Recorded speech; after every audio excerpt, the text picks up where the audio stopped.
साथियों, आप सभी का इस प्लेटफॉर्म पर स्वागत है। यहाँ पर हम लोग पेट एग्जाम के थ्रू जो आगामी लेखपाल भर्ती परीक्षा होना संभावित है उसके लिए टेस्ट देख रहे हैं। और यह जो टेस्ट हम लोग देखेंगे यह घटनाचक्र पब्लिकेशन के द्वारा लेखपाल की जो पूर्व की परीक्षाएं हुई हैं उनका जो प्रश्न पत्र है उनको सॉल्व फॉर्म में दिया गया है। उसी में से हम लोग राजस्व लेखपाल परीक्षा जो 2015 की द्वितीय पाली की जो परीक्षा हुई है उसको यहाँ पर पूरे व्याख्या के साथ उस प्रश्न पत्र को देखेंगे। तो चलिए प्रारंभ करते हैं। इसमें सबसे पहले हम लोग हिंदी वाला पोर्शन देखते हैं। तो इसमें पहला प्रश्न जो है इसमें किस भाग में त्रुटि है उसको हमें खोजना है। तो मुझे रेलगाड़ी में यात्रा करना अच्छी लगती है, कोई त्रुटि नहीं है। इसमें देखिए जो अच्छी लगती है सी वाले पार्ट में त्रुटि है, क्योंकि अच्छी लगती के स्थान पर क्या होना चाहिए, अच्छा लगता है। मुझे रेलगाड़ी में यात्रा करना अच्छा लगता है। आगे देखते हैं, विद्यालय में जलपान को उत्तम प्रबंध है। इसमें कौन सा गलत है? देखिए इसमें जलपान को नहीं बल्कि जलपान का, विद्यालय में जलपान का उत्तम प्रबंध है, तो ये आपका जलपान को सही नहीं है। वहीं निम्नलिखित में से कौन सा शब्द तत्सम है? तो देखिए अग्र जो है तत्सम है, इसका तद्भव क्या होता है, आगे होता है। शेष अन्य जो है वो तद्भव है। आग का तत्सम क्या होगा, अग्नि होगा। आज का अद्य होगा और आंख का अच्छी होगा। आगे देखते हैं, कंजूसी से धन व्यय करने वाले को क्या कहते हैं? इसके लिए एक शब्द क्या होगा, कृपण होगा। क्या होगा, कृपण होगा, सी ऑप्शन। आगे चलते हैं अगले प्रश्न की तरफ। पर्वत की तलहटी को क्या कहते हैं? उपत्यका कहते हैं। ठीक है, तलहटी को उपत्यका कहते हैं, जबकि पर्वत के ऊपरी भाग को क्या कहते हैं, अधिपत्यका कहते हैं। अंबर पनघट में डूबो रही तारा घट उषा नगरी में कौन सा अलंकार है? तो इसमें रूपक अलंकार है। ठीक है, कौन सा अलंकार है? तो इसमें रूपक अलंकार है। आगे देखते हैं, देशांतर में कौन सा समास है? तो देशांतर में आपका कर्मधार समास है। कौन सा है? कर्मधार समास है। वहीं अगला प्रश्न है, निम्नलिखित में से कौन सा तद्भव शब्द है? तो देखिए इसमें अमीय जो है तद्भव है, इसका तत्सम क्या होगा, अमृत होगा। इसका तत्सम जो है अमृत होगा, जबकि अन्य जो है आपके वो तत्सम है। तो देखिए उल्लू का तद्भव क्या होगा, उल्लू होगा। इष्टिका का तद्भव क्या होगा, ईंट होगा। कुपुत्र का क्या होगा, कपूत होगा तद्भव। निर्धन में कौन सी संधि है? निर्धन में आपकी विसर्ग संधि है। कौन सी है? विसर्ग संधि। नि धन धन हो जाएगा। क्वेश्चन नंबर 10, ठठेरा शब्द का लिंग परिवर्तित कीजिए तो क्या हो जाएगा, ठठेरनी हो जाएगा। ठठेरनी, सी ऑप्शन। ठठेरिन हो जाएगा। करुण रस का स्थायी भाव क्या है? करुण रस का स्थायी भाव शोक है, जबकि रति जो है श्रृंगार रस का स्थायी भाव क्या होगा, रति होगा। हास्य रस का हास्य होगा। वीर रस का उत्साह हो जाएगा। आगे चलते हैं, मैं खाना खा चुका था, इस वाक्य में कौन सा भूतकालिक भेद है? तो इसमें पूर्ण भूत है, क्योंकि प्रस्तुत वाक्य में क्रिया की समाप्ति का पूर्ण बोध हो रहा है और क्रिया समाप्त हुए काफी समय बीत गया था, इस वाक्य में पूर्ण भूत है। आगे चलते हैं, कौन सा वाक्य सही लिखा है? तो इसमें देखिए चारों में आपका जो बी ऑप्शन है, जीवन और साहित्य का घनिष्ठ संबंध है, ये सही है। अगला देखते हैं, इन चारों को पढ़ेंगे तो जो डी ऑप्शन है, तुलसी और सूर क्रमशः अवधि और ब्रज भाषा के श्रेष्ठ कवि हैं। चूंकि दो कवियों की भाषा का वर्णन है, इसलिए कवियों के नाम के बाद क्रमशः का प्रयोग किया जाएगा। आगे चलते हैं, क्वेश्चन नंबर 15 पे चलते हैं। क्वेश्चन नंबर 15 है कि राजा सेवक को कंबल देता है, वाक्य में रेखांकित पद में कौन सा कारक है? देखिए इसमें जो है संप्रदान कारक है। कौन सा? संप्रदान कारक।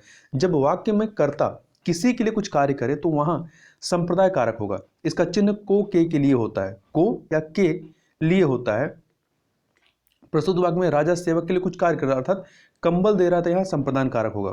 आगे चलते हैं, देश रक्षा के लिए प्रत्येक नागरिक को क्या रहना चाहिए, उद्धत रहना चाहिए, अर्थात तैयार रहना चाहिए। उसका हृदय इतना कोमल है कि मित्र तो क्या, वह अपने शत्रु को भी कभी चोट नहीं पहुंचा सकता, इसलिए यहाँ शत्रु हो जाएगा। अरविंद शब्द का पर्यायवाची क्या होगा, कमल होगा। कमल के अन्य पर्यायवाची जलज, पंकज, नीरज, अंबुज, सरोज इत्यादि होंगे। निम्नलिखित अनेकार्थी शब्द का दूसरा अर्थ बताइए। देखिए अज का एक अर्थ अजन्मा होता है, मतलब जिसका जन्म ना हुआ। इसका एक जो और अर्थ क्या होगा, ईश्वर होगा, क्योंकि ईश्वर का भी कोई जन्म नहीं होता। अज शब्द का अर्थ जो है ब्रह्मा और बकरा भी होता है। आगे चलते हैं, खूंटी शब्द का बहुवचन क्या होगा, तो खूंटियां होगा। क्वेश्चन नंबर 21 देखते हैं, निम्नलिखित में से कौन सा शब्द वर्तनी की दृष्टि से शुद्ध है? तो प्रतिनिधि, ये आपका सी ऑप्शन वाला शुद्ध है। आगे देखते हैं, विलोम बताना है। अल्पज्ञ का क्या होगा, अल्पज्ञ का सर्वज्ञ हो जाएगा। और वहीं कृष्ण का क्या होगा, कृष्ण का हष्ट पुष्ट हो जाएगा। आगे देखते हैं, लोकोक्तियां या मुहावरे हैं, उनके सही उत्तर शर्त अर्थ बताना है। कांट की हाड़ी बार बार नहीं चढ़ती, मतलब छल कपट का व्यवहार हमेशा नहीं चलता है। आगे, खिसियानी बिल्ली खंभा नोचे, मतलब अपनी शर्म छिपाने के लिए व्यर्थ झुझलाना। आगे चलते हैं अगले क्वेश्चन की तरफ। क्वेश्चन नंबर 25 हो गए। अब यहां पर हम लोग मैथ के प्रश्नों को भी देख लेते हैं जल्दी जल्दी से। जहां पे आपको व्याख्या में दिक्कत हो तो आप पॉज करके जो व्याख्या दी गई है, एक्सप्लेनेशन दिया गया है, उसको आप देख सकते हैं। तो देखिए, इसमें पहला प्रश्न है मैथ का, 60 लीटर मिश्रण में अम्ल और पानी का अनुपात 2:1 है। इसमें कितना लीटर पानी मिलाया जाए ताकि अम्ल और पानी का अनुपात जो है वो 2:1 से 1:2 हो जाए। तो इसका उत्तर जो है 60 लीटर है। कैसे आएगा ये देख लीजिए। देखिए, मिश्रण में अम्ल की मात्रा वर्तमान में कितना है, 60 लीटर आपका पूरा है मिश्रण ही है। इसमें अम्ल का हिस्सा कितना है, 2 है, तो 2/2+1 दोनों को जोड़ देंगे तो यहां पे अम्ल की मात्रा 40 आ गई। तो जल की मात्रा कितनी होगी, शेष जल की मात्रा 20 लीटर हो गया। अब क्या करना है, माना मिश्रण में x लीटर जल मिलाने पर अम्ल और पानी का अनुपात कितना हो जाएगा, 1:2 हो जाएगा। अब अम्ल कितना है, 40 लीटर है, ठीक है, तो 40/20 लीटर पानी है, इसमें x लीटर और क्या कर देंगे, x लीटर जल और मिला दीजिए। तो इसको आप सॉल्व करेंगे इस इक्वेशन को, यहां पर x की वैल्यू कितनी आ जाएगी, 60 लीटर आ जाएगी। अगला है, वर्गीकृत आंकड़ों का माध्य अभिकल्पित करते समय हम मानते हैं कि बारंबारताएं क्या होती हैं, वर्गों के वर्ग अंकों पर केंद्रित होती हैं या केंद्रित हैं। आगे चलते हैं, यदि किसी धनराशि पर ब्याज 1 पैसा प्रति रुपया प्रति माह हो तो वार्षिक ब्याज दर का प्रतिशत कितना होगा। देखिए, किसी धनराशि पर 1 माह का ब्याज कितना है, 1 पैसा प्रति रुपया है, मतलब ये 1/100 रुपया हुआ रुपए में। और वहीं धनराशि पर 12 माह का ब्याज कितना हो जाएगा, तो 12 से गुणा कर देंगे और ब्याज दर कितना हो जाएगा, 100 से मल्टीप्लाई कर देंगे तो ये 12% आ जाएगा। इसलिए डी ऑप्शन आपका सही हो जाएगा। आगे चलते हैं, किसी काम में एक पुरुष एक महिला से दुगना तेज है और एक महिला एक लड़के से दुगनी तेज है। यदि वे सभी अर्थात एक पुरुष एक महिला और एक लड़का मिलकर किसी काम को 4 दिन में करते हैं तो एक लड़का अकेले उसे कितने दिनों में पूरा कर लेगा। देखिए, पुरुष और महिला के काम का अनुपात कितना है, 2:1। चूंकि पुरुष जो है महिला का 2 गुना है तो काम भी 2 गुना करेगा, तथा महिला और लड़के के काम का अनुपात कितना हो जाएगा, 2:1। इस प्रकार से पुरुष महिला और लड़के के काम का अनुपात कितना हो जाएगा, यदि लड़के से रेशियो निकालेंगे तो पुरुष क्या हो जाएगा, लड़के का 4 गुना हो जाएगा, तो 4:2:1 हो गया। अब काम में लगा समय क्या हो जाएगा, इसका उल्टा हो जाएगा, 1:2:4 हो जाएगा। इस प्रकार पुरुष कार्य को x दिन में, महिला 2x दिन में और लड़का 4x दिन में करेगा। तो अब इनका एक दिन का कार्य कितना होगा, 1/x 1/2x plus 1/4x equal 1/4 के बराबर होगा। एक दिन का काम 1/4 होगा। इसको सॉल्व करेंगे तो x की वैल्यू कितना आ जाएगी, x की वैल्यू 28 आएगी। तो लड़का क्या है, x वाला माना गया था, लड़के द्वारा काम करने में कितना समय लगेगा, 28 दिन लगेगा। तो आपका सी ऑप्शन यहाँ पर सही हो जाएगा। आगे चलते हैं, 3 संख्याओं का योगफल 392 है। यदि पहली संख्या का दूसरी संख्या से अनुपात 2:3 है तो दूसरी संख्या का तीसरी संख्या से अनुपात 5:8 है, तो तीसरी संख्या क्या होगी। देखिए, माना तीनों संख्या क्या है, x y z है, x और y का रेशियो कितना है, 2:3 है, और y और z का रेशियो 2:5 है, सॉरी 5:8 है। तो देखिए, इन दोनों को इक्वल करना है, तो पहले वाले में आप 5 से मल्टीप्लाई करिए तो 10:15 हो जाएगा, यहाँ पे 3 से मल्टीप्लाई करिए 15:24 हो जाएगा। तो इस प्रकार से x/y/z कितना हो जाएगा, 10:15:24 हो जाएगा। अब तीसरी संख्या 24 है, ठीक है, तो इसको देखिए, तीनों संख्या का योगफल कितना था, 392। इसको सॉल्व करेंगे, यहाँ पे तीसरी संख्या 392 गुणे 24 बटा के इन तीनों को जोड़ दीजिए, इतना हो जाएगा। इसको सॉल्व करेंगे कितना आ जाएगा, 192 आ जाएगा, 192 आ जाएगा। और तीसरी संख्या आपकी ये डी ऑप्शन आपका सही हो जाएगा। आगे चलते हैं, क्वेश्चन नंबर 31, एक पहिए की त्रिज्या 21 सेंटीमीटर है, 792 मीटर की दूरी तय करने में उसे कितने चक्कर लगाने होंगे। तो इसको सॉल्व करेंगे, कैसे सॉल्व करेंगे, देखिए, पहिए की त्रिज्या कितनी है, त्रिज्या r मान लें तो 21 सेंटीमीटर, पहिए की परिधि क्या होती है, 2πr होगी, तो यहाँ पे रखेंगे तो 132 सेंटीमीटर आ जाएगी। मतलब पहिए द्वारा एक चक्कर में तय दूरी की क्या होती है, पहिए की परिधि के बराबर होती है, तो 132 सेंटीमीटर हो गया। अब चूंकि कितने मीटर चलना है, 792 मीटर की दूरी तय करने में कितने चक्कर लगाने पड़ेंगे, तो कुल दूरी में बटा के एक चक्कर में तय दूरी, तो कुल दूरी कितनी 792 मीटर। इसे सेंटीमीटर में बदलेंगे तो 100 से मल्टीप्लाई कर देंगे, 132 से डिवाइड कर देंगे, तो ये आप सॉल्व करेंगे 600 चक्कर आएंगे। ठीक है, तो डी ऑप्शन आपका सही हो जाएगा। क्वेश्चन नंबर 32 देखते हैं। एक त्रिभुजाकार खेत का परिमाप 540 मीटर है और इसकी भुजाओं का अनुपात 5:12:13 है। इस खेत का क्षेत्रफल क्या होगा? देखिए, यदि मान लीजिए इनकी भुजाएं कितनी है 5x, 12x, 13x, त्रिभुज का परिमाप क्या होगा, तीनों को जोड़ दीजिए तो 30x आ जाएगा। ठीक है, अब यहां पे दिया गया है परिमाप कितना है 540, मतलब 30x जो है 540 के बराबर होगा। x की वैल्यू कितनी हो जाएगी 8 हो जाएगी। अब यदि इसको देखें कि यह क्या समकोण है, तो यदि आप समकोण में क्या होता है, समकोण में दो भुजाओं के वर्गों का योगफल जो योग होता है वो सबसे बड़ी भुजा अर्थात तीसरी भुजा के वर्ग के बराबर होता है। तो यहाँ पे आप देखेंगे तो ये आपका समकोण है। ठीक है, और समकोण त्रिभुज का क्षेत्रफल कितना होता है 1/2 गुणे लंब गुणे आधार होता है। तो यहाँ पे दो भुजाएं हमें मालूम है, तो इस इक्वेशन को आप यहाँ पर सॉल्व करेंगे तो आपका 9720 वर्ग मीटर आ जाएगा और आपका बी ऑप्शन सही हो जाएगा। आगे चलते हैं क्वेश्चन नंबर 33 पर। एक स्कूटर और एक मोमपेड के मूल्यों का अनुपात 9:5 है। यदि एक स्कूटर का मूल्य एक मोमपेड के मूल्य से 4200 रुपये अधिक है तो मोमपेड का मूल्य क्या होगा? देखिए, माना मोमपेड का स्कूटर का मूल्य कितना 9x और मोमपेड का 5x, तो स्कूटर का मूल्य कितना है मोमपेड के मूल्य से 4200 ज़्यादा है, तो मतलब 9x माइनस 5x कितना हो जाएगा 4200। x की वैल्यू आप ज्ञात करेंगे तो 1050 आ जाएगा और मोमपेड का मूल्य कितना 5x, तो इससे 5 से मल्टीप्लाई करेंगे तो 5250 रुपये आ जाएगा। यहाँ पे बी ऑप्शन सही हो जाएगा। मैं तेजी से इसलिए कर रहा हूँ जिससे कि ये वीडियो बहुत लंबा ना खींचने पाए। आगे चलते हैं। एक व्यक्ति अपनी यात्रा का 2/11 भाग ट्रेन द्वारा, 17/22 भाग कार द्वारा तथा शेष 1 किलोमीटर पैदल चलकर तय करता है। वह कितनी दूरी तय करता है? मान लीजिए वह x किलोमीटर चलता है। तो अब इसको सॉल्व कैसे करेंगे? अब यदि x किलोमीटर में से आप जो हिस्सा वो ट्रेन से और जो हिस्सा कार से चला है उसको यदि माइनस करेंगे तो हमारे पास क्या आना चाहिए 1 आना चाहिए, जो पैदल चला है 1 किलोमीटर। तो यही काम यहाँ पर किया जाएगा कि टोटल दूरी में से ट्रेन वाला हिस्सा और कार वाला हिस्सा आप माइनस करेंगे और इसको सॉल्व करेंगे तो x की वैल्यू आपकी आ जाएगी 22 किलोमीटर। कितनी आ जाएगी 22 किलोमीटर। बी ऑप्शन सही हो जाएगा। आगे चलते हैं क्वेश्चन नंबर 35। 50 प्रक्षेपणों के एक समूह का मानक विचलन 8 है। यदि प्रत्येक प्रक्षेपण को 2 से गुणा किया जाए तो मानक विचलन का मान क्या होगा? देखिए, यदि प्रत्येक प्रेक्षण को 2 से गुणा किया जाए तो मानक विचलन का मान भी 2 गुना हो जाएगा, इसलिए 8 × 2 अर्थात 16 हो जाएगा। ठीक है, तो यहां पर आपका उत्तर जो है डी ऑप्शन हो जाएगा। आगे चलते हैं अगले प्रश्न की तरफ। अगला प्रश्न है 1, 6, 8, 3, 2 के ये 5 संख्याएं हैं कि माध्य और माध्यिका का योगफल क्या होगा? देखिए, इसका पहले माध्य निकालें तो माध्य के लिए क्या करते हैं संख्याओं का योग बटा के कुल संख्या, तो संख्याओं का योग इनको जोड़ दीजिए और कुल कितनी संख्या है कुल 5 संख्या है, वो 5 से डिवाइड कर दीजिए 20/5 मतलब 4 हो गया, माध्य इनका 4 हो गया। अब इन संख्याओं को आरोही क्रम में मतलब छोटे से बड़े के क्रम में सजा लीजिए 1 2 3 6 8।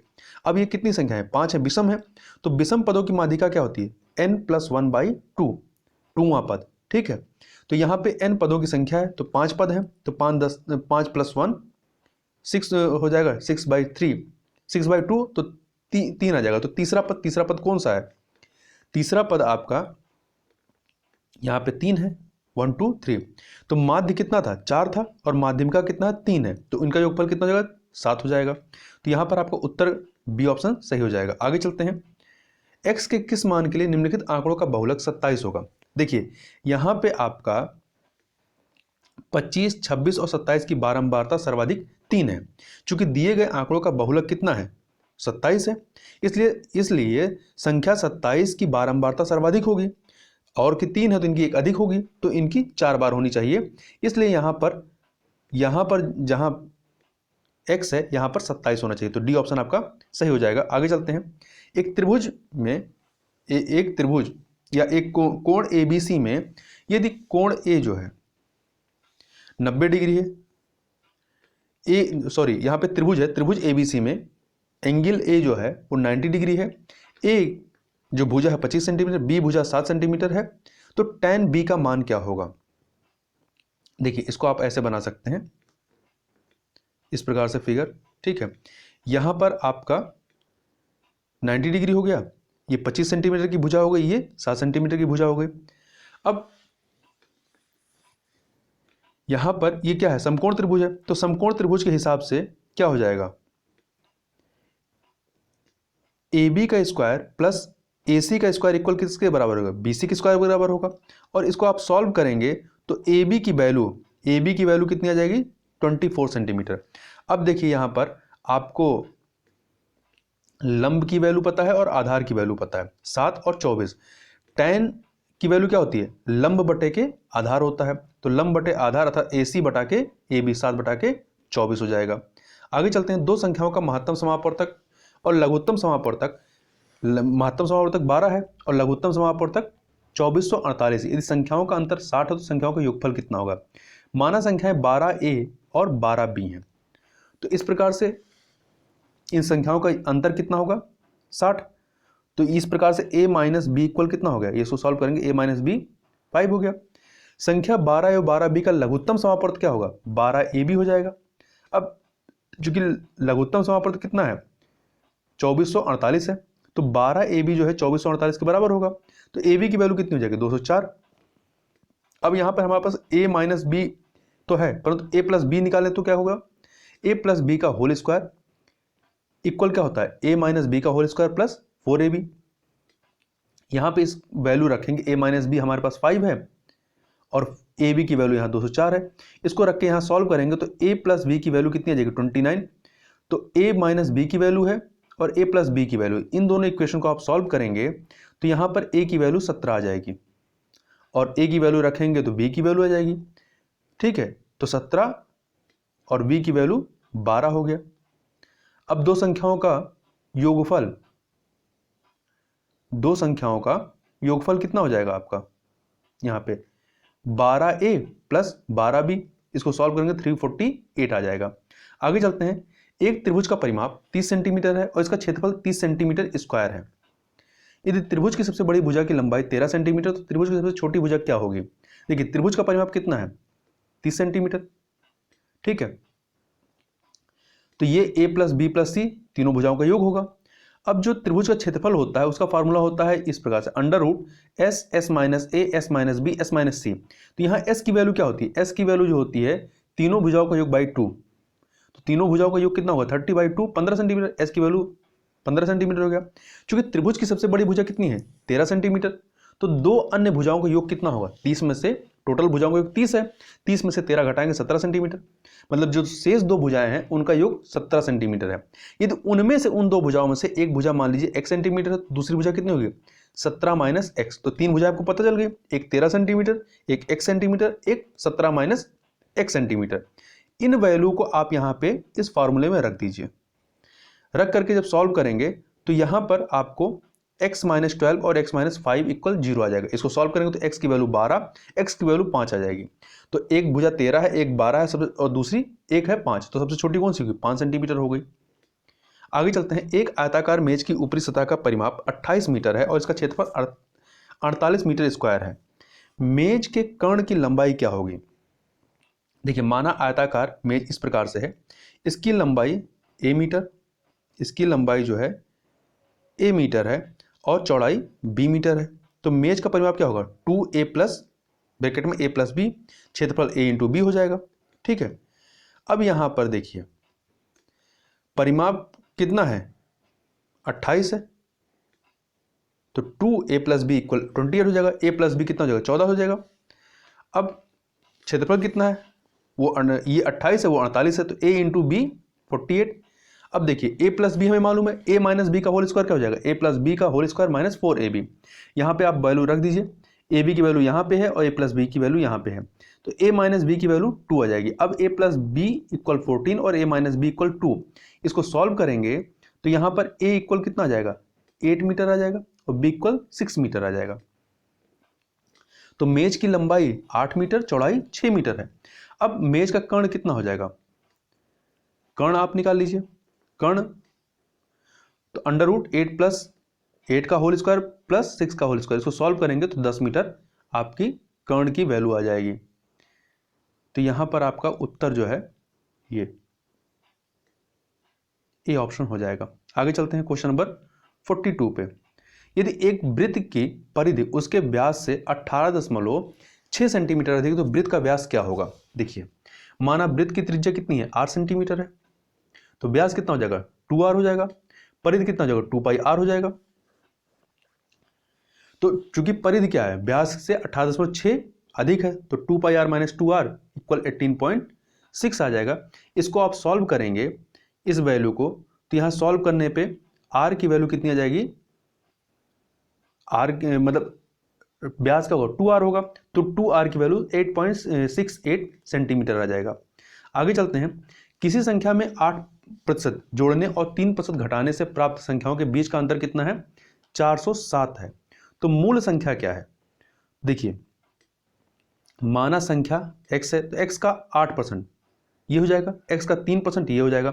अब x किसी संख्या में उसका 8% जोड़ने और उसका 3% जो है घटाने पर इन संख्याओं को यदि घटा दें तो 407 आता है। इस प्रकार से इसको सॉल्व करेंगे आप, तो ये वैल्यू जो आपकी x की वैल्यू आ जाएगी 3700 आ जाएगी। आगे चलते हैं अगले प्रश्न की तरफ। बजट से अब पहले किसी कार की कीमत 30% बढ़ाई जाती है और बजट में फिर 10% बढ़ाई जाती है। कार की कीमत में कुल कितनी % वृद्धि हुई है। देखिए, माना कार की कीमत 100 रुपये थी, यदि कार की कीमत 30% बढ़ाई गई तो कार की कीमत कितनी हो जाएगी, 100 का 30% निकालेंगे तो कुल 130 रुपये आ जाएगा। इसी प्रकार से अब 130 का 10% निकालेंगे और नई कार का मूल्य कितना हो जाएगा, 143 रुपये हो जाएगा। इस प्रकार से अब चूंकि अतः कार की कीमत में अभिष्ट प्रतिशत वृद्धि कितनी हुई, पहले 100 रुपये थी, अब 143 रुपये है, तो 143 माइनस 100 मतलब 43% है वृद्धि, 43%।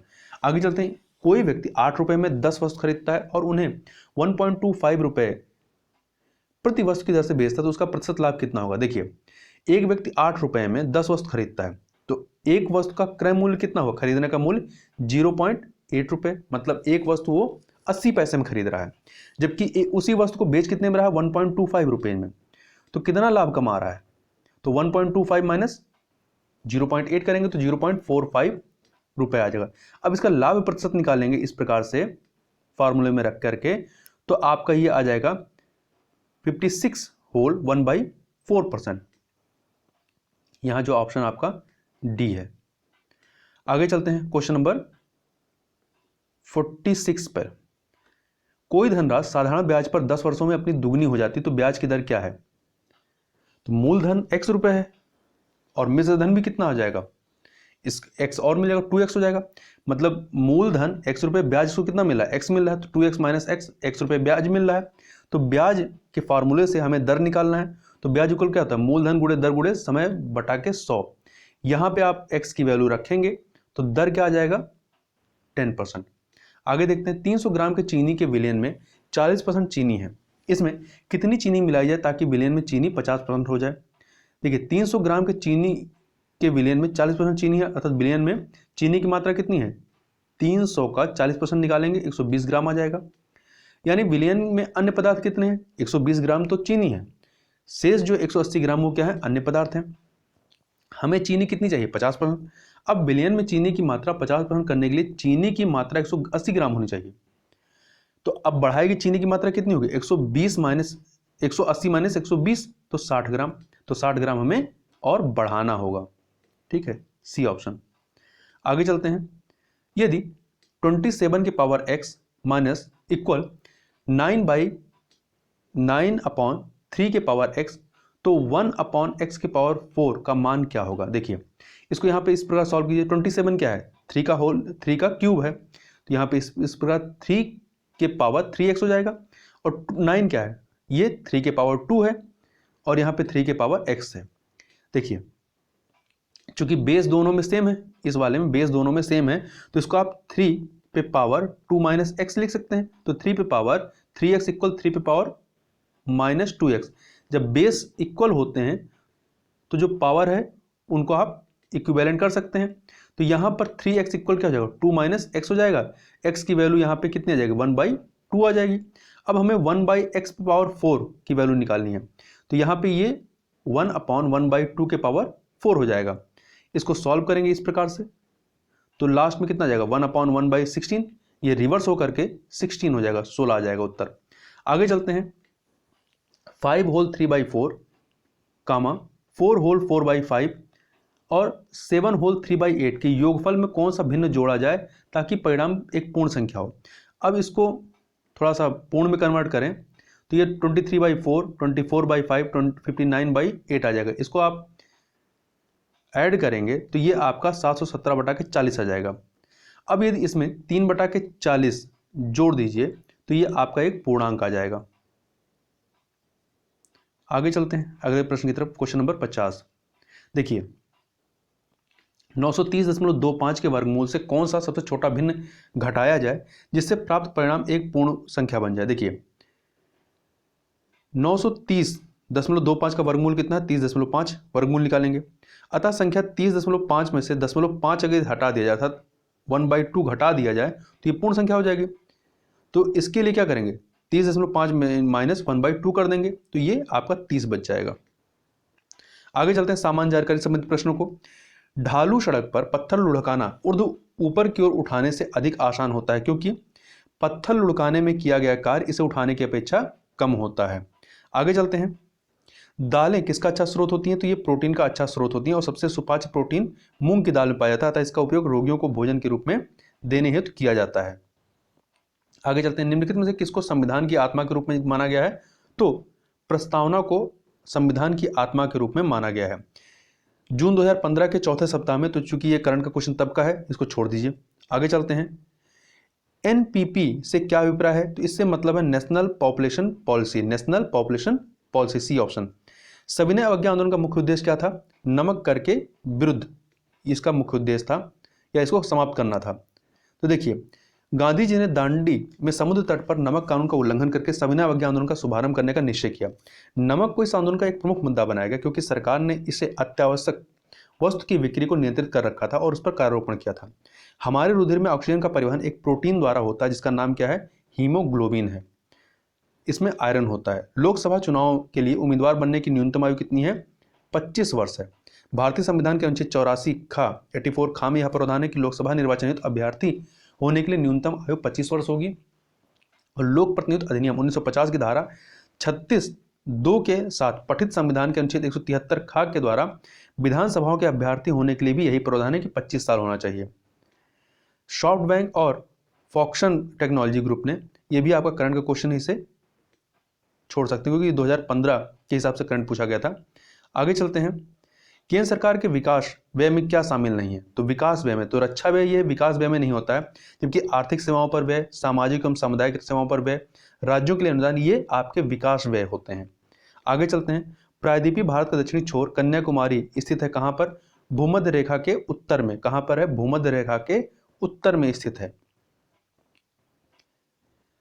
देखिए किस देश ने कोपा अमेरिका 2015 जीता था, तो उस समय जो है चिली ने जीता था, जबकि 2019 में ब्राजील ने यह कोपा अमेरिका कप जीता है।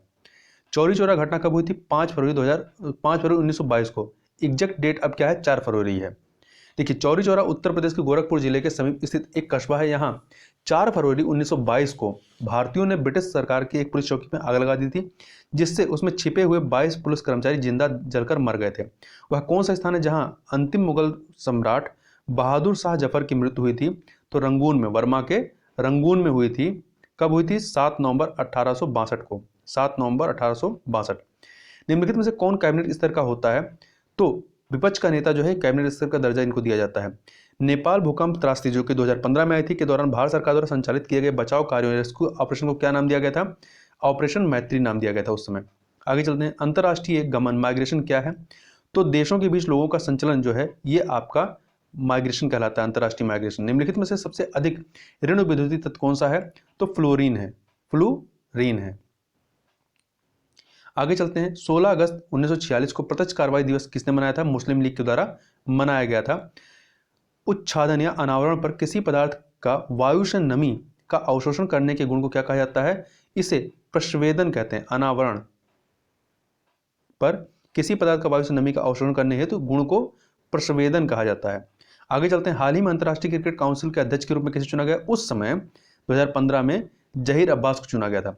वर्तमान में इमराज ख्वाजा इसके कार्यवाहक अध्यक्ष हैं तथा इंदिरा नूई स्वतंत्र महिला निदेशक हैं। भारत की उच्चतम वार्षिक वर्षा कहाँ दर्ज की जाती गई है? मेघालय के माशीराम में। आगे चलते हैं।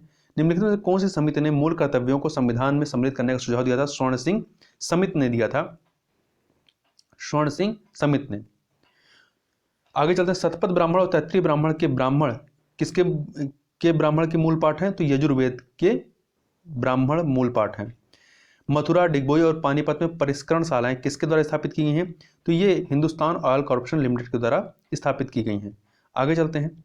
अब ग्रामीण विकास संबंधित प्रश्नों को देखते हैं। एक ग्राम पंचायत में महिलाओं के लिए कितने प्रतिशत पद आरक्षित होने चाहिए? 33%। ये 73वें संविधान संशोधन विधेयक के द्वारा इसको जोड़ा गया था। अंबेडकर विशेष रोजगार योजना के अंतर्गत सामान्य श्रेणी लाभार्थियों के लिए उपलब्ध इकाई लागत प्रतिशतता एवं अधिकतम आर्थिक सहायता धनराशि क्या है? तो ये आपका 25% और धनराशि कितनी सब्सिडी की? 7,500। ठीक है। जबकि अनुसूचित जाति के और अनुसूचित जनजाति के लिए परिवारों के लाभार्थियों की प्रति इकाई लागत प्रतिशतता 33% और अधिकतम आर्थिक सहायता 10,000 रुपए तक उपलब्ध है। राज्यसभा में कितनी सीटें उत्तर प्रदेश से हैं? 31 सीटें हैं। निम्नलिखित में से कौन सा, जबकि लोकसभा में कितनी है? 80 है। निम्नलिखित में से कौन सा एक उत्तर प्रदेश राज्य के अधीनस्थ न्यायिक सेवा के रूप में कार्य करता है? देखिए, इसका उत्तर जो है माना गया था चंदौली जिला न्यायालय, परंतु ये त्रुटि है। इटावा जिला न्यायालय सर्वोच्च न्यायालय के क्षेत्राधिकार के तहत कार्य करता है। इसके अतिरिक्त उत्तर प्रदेश के जिला न्यायालय इलाहाबाद एवं जिला न्यायालय कानपुर देहात भी सर्वोच्च न्यायालय के क्षेत्राधिकार के तहत कार्य करते हैं। आगे देखते हैं। राष्ट्रीय ग्रामीण पेयजल कार्यक्रम के अंतर्गत 2022 तक देश में हर ग्रामीण व्यक्ति को उनके घरेलू परिसरों में या उनके घरों से क्षैतिज या ऊर्ध्वाधर दिशा में 50 मीटर की दूरी से कम पर कितने लीटर प्रति व्यक्ति प्रतिदिन पेयजल उपलब्ध होना चाहिए? 70 लीटर। आगे चलते हैं अगले प्रश्न की तरफ। एक सेकंड। अगला प्रश्न है, स्वच्छ भारत मिशन ग्रामीण के अंतर्गत ग्रामीण क्षेत्रों में शौचालयों के निर्माण के लिए नवंबर 2014 में उत्तर प्रदेश सरकार ने कितने करोड़ रुपए का प्रावधान किया था? 685 करोड़ का। जबकि 2018-19 के बजट में स्वच्छ भारत मिशन ग्रामीण के लिए 5,000 करोड़ रुपए आवंटित किए गए हैं। उत्तर प्रदेश में प्रमुख रेल इंजन संयंत्र कहाँ स्थित है? तो मुगलसराय क्षेत्र में, जो कि वाराणसी के मड़ुआडीह में है। आगे चलते हैं। उत्तर प्रदेश में किस वर्ष में मनरेगा प्रारंभ किया गया था? 2006 में। आगे देखते हैं। उत्तर प्रदेश में लिंगानुपात वर्ष 2001 में 898 था, जो कि वर्ष 2011 में कहां पहुंच गया? 912 हो गया है। कौन सा शास्त्रीय नृत्य उत्तर प्रदेश में उद्भव हुआ है? कथक का उद्भव आपका उत्तर प्रदेश में है। आगे चलते हैं। SGSY का पूर्ण रूप क्या है? SGSY स्वर्ण जयंती ग्राम स्वरोजगार योजना। ठीक है। यह ग्रामीण क्षेत्रों में गरीब अथवा आय रहित व्यक्तियों को स्वरोजगार के अवसर उपलब्ध कराने संबंधित कार्यक्रम है। यह योजना एक समन्वित कार्यक्रम के रूप में सर्वप्रथम 1 अप्रैल 1999 को प्रारंभ किए गए थे। इसे भारत सरकार के ग्राम्य विकास मंत्रालय द्वारा शुरू किया गया था। यह कार्यक्रम ग्रामीण गरीबों को अन्य बातों के साथ साथ संगठित करके सामाजिक लामबंदी की प्रक्रिया द्वारा स्वयं सहायता समूहों के रूप में इनका प्रशिक्षण, क्षमता निर्माण तथा आय उत्पादित करने वाली परिसंपत्तियां उपलब्ध कराता है। उत्तर प्रदेश राज्य के वित्तीय स्वास्थ्य की देखरेख तथा सरकारी लेन देनों में पारदर्शिता लाने के लिए कौन सी वेबसाइट तैयार की है? कोषवाणी। कौन सी है? कोषवाणी। यह वेबसाइट वित्त विभाग तथा विभिन्न विभागों के वित्तीय नियंत्रकों की सहायता करती है। जमाबंदी से क्या तात्पर्य है? इससे तात्पर्य भू अधिकारों के प्रलेख है। देखिए, जमाबंदी भारत में प्रयुक्त ऐसा शब्द है जिसका संबंध भू अधिकारों के प्रलेख से होता है, अर्थात एक ऐसा दस्तावेज होता है जिसमें तहसील से संबद्ध प्रत्येक गांव के भू अधिकार प्रलेखों का ब्यौरा होता है। मध्य भारत में 1 बीघा कितने हेक्टेयर के बराबर होता है? तो ये जो है आपका 0.2529 हेक्टेयर के बराबर होता है। उत्तर प्रदेश में किस प्रकार की मिलें सबसे अधिक हैं? तो चीनी मिलें यहाँ पर सर्वाधिक हैं। यद्यपि सर्वाधिक वस्त्र उत्पादन हथकरघों के माध्यम से होता है, जिसे मिलों की श्रेणी में नहीं रखा जा सकता है।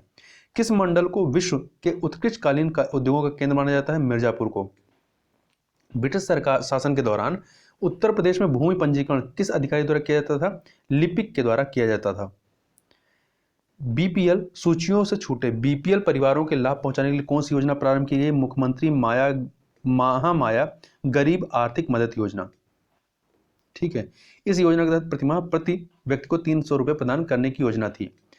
मध्याह्न भोजन योजना मिड डे मील प्रोग्राम के अंतर्गत मध्याह्न भोजन को पकाने, परोसने और उपभोग करने में स्वच्छता का ध्यान रखने के लिए जांच पड़ताल कितनी आवृत्ति पे करनी चाहिए? इसे दैनिक आवृत्ति पर या तो मतलब रोज करना चाहिए। आगे चलते हैं। उत्तर प्रदेश राजमार्ग भू नियंत्रण अधिनियम किस वर्ष में पारित किया गया था? 1945 में पारित किया गया था और जो 1946 में लागू किया गया। आगे चलते हैं। 9वीं पंचवर्षीय योजना जो कि 1997 से 2002 तक चलती है में ग्रामीण क्षेत्रों में बीपीएल के लिए निश्चित की गई वार्षिक पारिवारिक आय का स्तर कितना था? ये आपका 20,000 रहा है। कितना रहा है? 20,000 रहा है। आगे चलते हैं इसमें। तो 9वीं पंचवर्षीय योजना 1997 से 2002 के बीच में ग्रामीण क्षेत्रों में बीपीएल के लिए निश्चित की गई वार्षिक पारिवारिक आय का स्तर 20,000 था। उनके पास 2 एकड़ से अधिक भूमि ना हो, उनके पास टीवी और रेफ्रिजरेटर ना हो। सामाजिक वानिकी कार्यक्रम का उद्देश्य निम्नलिखित सभी क्षेत्रों में बड़े पैमाने पर वृक्षारोपण है सिवाय नगरीय औद्योगिक संपदाओं में। तो सड़कों एवं रेल पटरियों के साथ साथ निम्नीकृत वन आरक्षित क्षेत्रों में फसल के लिए अनुपयुक्त सार्वजनिक भूमि पर, इन सभी में किया जा सकता है, परंतु नगरीय औद्योगिक संपदाओं में नहीं किया जा सकता है। क्षेत्रफल की दृष्टि से उत्तर प्रदेश का भारत के राज्यों में कौन सा स्थान है? चौथा स्थान है। कौन सा? चौथा है। सबसे बड़ा कौन सा है? राजस्थान है। उत्तर प्रदेश में 75 जिलों सहित कितने प्रमुख मंडल हैं? कुल 18 मंडल हैं। भारत की जनगणना 2011 के अनुसार उत्तर प्रदेश का प्रति वर्ग किलोमीटर जनसंख्या घनत्व कितना है? 829 है। तो इस प्रकार से यहाँ पर हम लोगों ने पूरे 100 प्रश्नों को देखा। तो इस वीडियो में बस इतना ही। मिलते हैं नेक्स्ट वीडियो में, तब तक के लिए बहुत बहुत धन्यवाद।